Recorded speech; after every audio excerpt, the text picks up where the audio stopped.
പൊതിഞ്ഞു. വീട്ടിലെ വേലക്കാരിയെ വിളിച്ചിട്ട് പറഞ്ഞു, ഇന്ന സ്ഥലത്ത് ഒരുത്തൻ ഇരിപ്പുണ്ട്, ഇത് കണ്ടിട്ട് വന്നതാ, കൊണ്ടു കൊടുത്തേക്കാൻ. ചെറുപ്പക്കാരൻ പെണ്ണു കൊടുത്തു വിടുന്ന സമ്മാന പൊതിയും കാത്തിരിക്കുമ്പോ വീട്ടിലെ ജോലിക്കാരിയായ പെണ്ണു കൊണ്ടു കൊടുത്തിട്ട് പറഞ്ഞു, ഇത് കണ്ടിട്ടല്ലേ നീ പുറകെ വന്ന, ഇന്നാ വെച്ചോ. ചെറുപ്പക്കാരൻ തുറന്നു നോക്കുമ്പോ രക്തത്തിൽ കലർന്നിരിക്കുന്ന 2 കൃഷ്ണമണികൾ. ചെറുപ്പക്കാരൻ അവിടെ നിന്ന് നിലവിളിച്ചുകൊണ്ട് തന്റെ വീട്ടിലേക്ക് ഓടി. കിടന്നിട്ട് ഉറക്കം വരുന്നില്ല, ഭക്ഷണം കഴിക്കാൻ പറ്റുന്നില്ല, മനസ്സിന് സമാധാനമില്ല.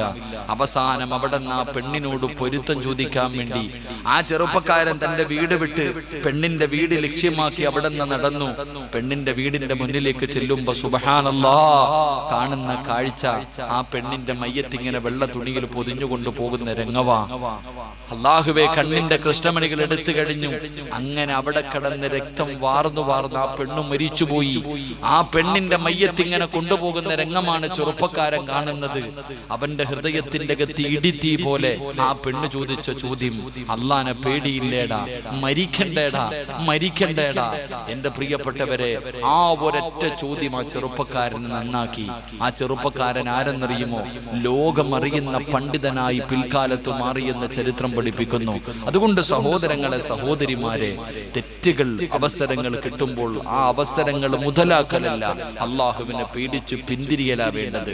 അവിടെ അള്ളാഹുവിനെ ഭയന്നുകൊണ്ട് അതിൽ നിന്ന് പിന്മാറലാ വേണ്ടത്.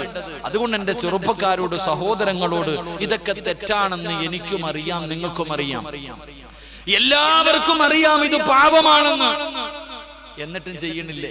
നിങ്ങൾ ആലോചിച്ച് നോക്കിയേ, ഏറ്റവും വലിയ ഗതികേട് എന്തെന്നറിയോ?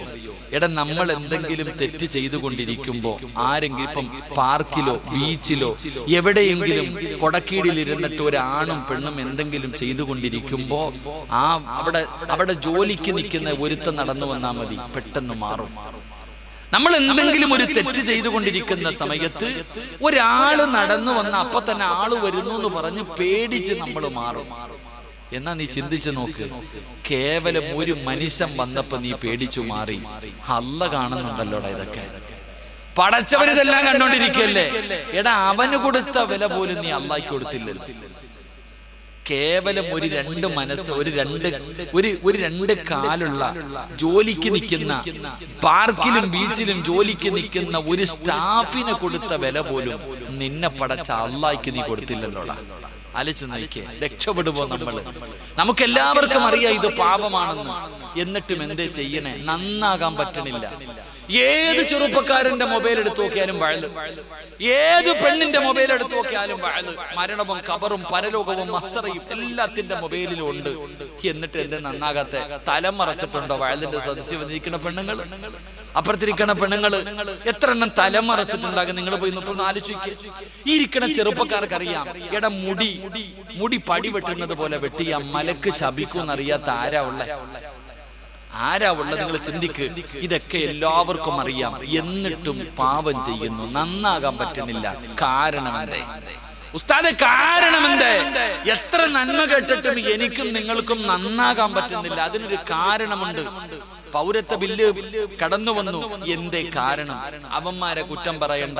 ഖുർആൻ പറഞ്ഞു, ലഹറൽ ഫസാദു ഫിൽ ബർരി വൽ ബഹർ. പരിശുദ്ധമായി ഖുർആൻ പറയുന്നുണ്ട്, നമ്മുടെ കയ്യിലിരിപ്പ് നേരെയാകാത്തത് കൊണ്ടാ ഇതൊക്കെ ഉണ്ടായേ, അല്ലാതെ അവരെ കുറ്റം പറയണ്ട.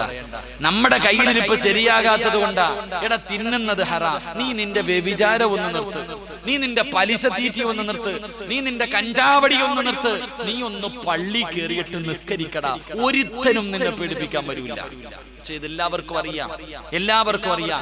ഇപ്പോ എല്ലാ ശത്രുക്കളും ഒറ്റക്കെട്ടായിട്ട് മുസ്ലിം ഉമ്മത്തിന് എതിരെ തിരിഞ്ഞിരിക്കുക. ഇപ്പോഴും ഒരുമിപ്പിക്കാത്തവന്മാരുണ്ട്, ഇപ്പോഴും അതിനിടയിൽ കൂടെ നടക്കാം. എന്റെ പ്രിയപ്പെട്ടവരെ, എന്തേ കാരണം? ഒരൊറ്റ ചരിത്രം ഞാൻ പറയാം, നിർത്താം. ഒരേ ഒരു ചരിത്രം ഞാൻ പറയാം.